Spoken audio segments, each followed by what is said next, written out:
നിങ്ങളുടെ ഓരോ യാത്രകളിലും ഒപ്പം ചേർന്നുകൊണ്ട് യാത്രാ ഇടവേളകളെ വിസ്മയകരമാക്കാൻ പാലക്കാട് തൃശൂർ ജില്ലാ അതിർത്തിയായ തിരുവില്ലാമലയിലെ ഏറ്റവും വലിയ അതിഥി മന്ദിരമായ ആനമല ഹോം സ്റ്റേസ് പ്രൗഢഗംഭീരമായ പൈതൃക തനിമയുമായാണ് അതിഥികളെ വരവേൽക്കാനായി ഒരുങ്ങിയിരിക്കുന്നത്.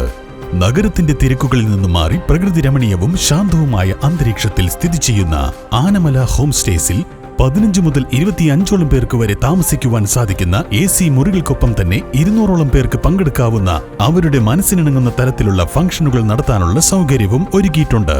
ആനമല ഹോം സ്റ്റേസിന്റെ ഭാഗമാവാം. Anamalas home stay.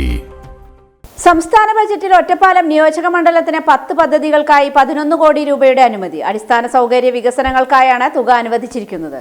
ഇതിൽ 2 കോടി രൂപ ഒറ്റപ്പാലം നഗര നവീകരണത്തിനും 1.5 കോടി രൂപ ശ്രീകൃഷ്ണപുരം ചന്തപ്പുര ടൗൺ നവീകരണത്തിനുമാണ്. ഇവയിൽ 1 കോടി രൂപ വീതം അനുവദിച്ച പദ്ധതികൾ കരിമ്പുഴ തണ്ണീർ പന്തൽ തുമ്പക്കണ്ണി റോഡ്, തച്ചനാട്ടുകര കിഴക്കുംപുറം പോത്തുമുങ്ങിപ്പാറ റോഡ്, പൂക്കോട്ടുകാവ് മുന്നർക്കോട് സർക്കാർ സ്കൂളിൽ ഹയർ സെക്കൻഡറി വിഭാഗത്തിന് കെട്ടിടം, കടമ്പഴിപ്പുറം പുലാപ്പറ്റ ഉമ്മനഴി ആയുർവേദ ആശുപത്രി കെട്ടിടം, ലക്കിടി പേരൂർ കുടുംബാരോഗ്യ കേന്ദ്ര കെട്ടിട നിർമ്മാണം, പുലാപ്പറ്റ ഗവൺമെന്റ് ഹൈസ്കൂളിൽ മൈതാന നിർമ്മാണം എന്നിവയാണ്. ഇതോടൊപ്പം അമ്പലപ്പാറ പഞ്ചായത്തിലെ തിരുണ്ടിക്കുന്ന് കോളനിയിൽ പാലം റോഡ്, കടമ്പൂർ മാണിക്യപ്പാറ റോഡ് എന്നീ പദ്ധതികൾക്ക് 75 ലക്ഷം രൂപ വീതവും ഫണ്ട് അനുവദിച്ചതായി അറിയിച്ചു.